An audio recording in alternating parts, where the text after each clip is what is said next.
Tama yung ginawa mo, inupa kami Jonas na yan. Matagal na akong asar dyan eh. Problema, wala na nga akong trabaho eh. Kami pa namin bayarin ni Eden. Kaya mo kuya, gagawa ako ng paraan para matulungan kita. Paano, Samuel? Magsasanla ka? O magwi-withdraw ka ng pera? Gusto mo bang tanggalan ka namin ng privileges ng papa mo? Pinili mong gumapang sa hirap. Gampanan mo yan. Hindi yung nakikiambon ka ng tulong sa kapatid mo.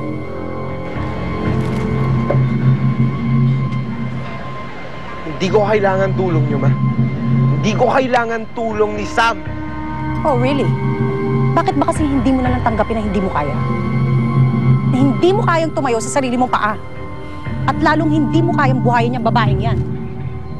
Bakit hindi mo na lang tanggapin na talo ka at kailangan mo kami ng papa mo? Hindi ko kailangan tulong niyo.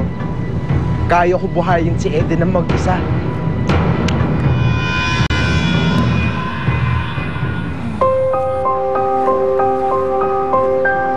Eden! Anong ginagawa mo? Pinatunayan mo lang sa kanila na tama sila. Na hindi kita kaya protektahan. Kung hindi dahil sa akin, hindi ka mahihirapan. Pero di ba iniwasan na kita? Bakit bumalik ka pa? Sana pinabayaan mo na lang ako mag-isa! Paano kung wala naman talagang perlante? May nakakita ng perlante. Si Hamil. Kung meron man nagmanas o yung paninisid ni Hamil, ang anak niya yun. So nagalit siya kasi nagtrabaho ka. Ang bihira naman. Hindi naman yata tama yun.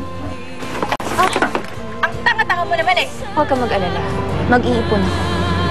Para sa susunod natin pagkikita, bibigyan kita ng pera ko.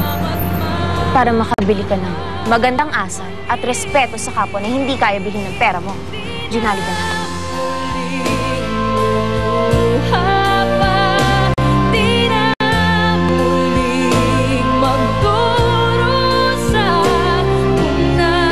Nasaksihan niyo ang mahiwagang kwento ng kayamanan at pag-ibig sa mundo ng sisid. Hatid sa inyo ng Sunset